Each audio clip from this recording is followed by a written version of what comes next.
let's not just give arguments where we are happy together, give arguments that will convince and motivate the people who are not yet convinced and motivated to act right now. The first thing is that we should not focus only on climate change, because climate change, melting the ice in the South Pole in 20 years, is not tangible for people who want to make immediate profit. We need to speak much more about pollution. Air pollution killing 7 million people per year. It can be your brother, it can be you, it can be your child. This is something that is tangible. We need to speak about the danger for quality of life of what is happening today, not just for the environment, but for human beings. We have to speak about the scarcity of the resources. If we waste resources, we're going to have a lack of material for our development. These can touch the people much more. Another thing I'd like to say, green is very much associated to political left wing in a lot of countries, which means that I believe that instead of always speaking of green recovery, we should speak much more about efficiency. Because we are in a society of waste. We are wasting 75% of the energy we produce, half of the food, half of the natural resources.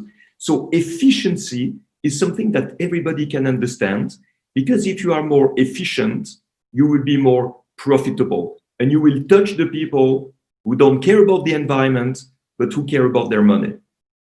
So this term of profitability is important, and this is exactly what we do with the Solar Impulse Foundation, to identify solutions that protect the environment in a financially profitable way.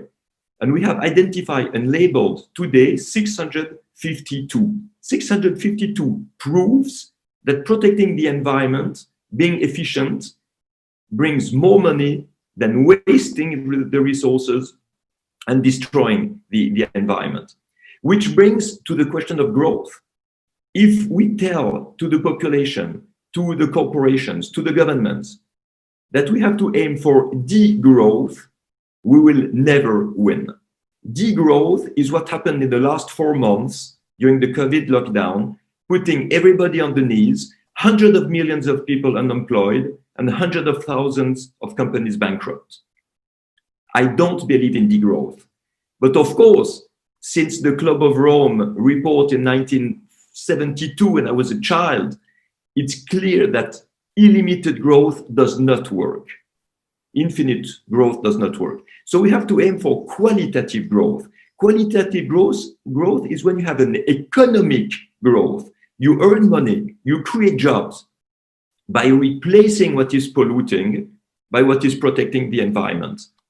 So you have a degrowth in the waste, you have a degrowth in the crazy behavior of the people, but you have an economic growth giving jobs and profits to more people. And I believe that these type of things have to be understood by the one who are able to understand it. But for this, we have to explain it better. We need a narrative that is much more convincing.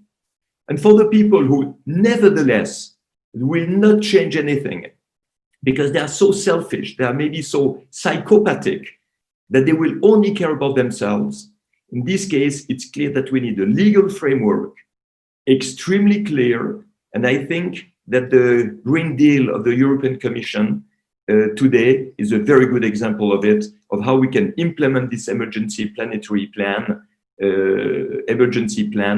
worldwide.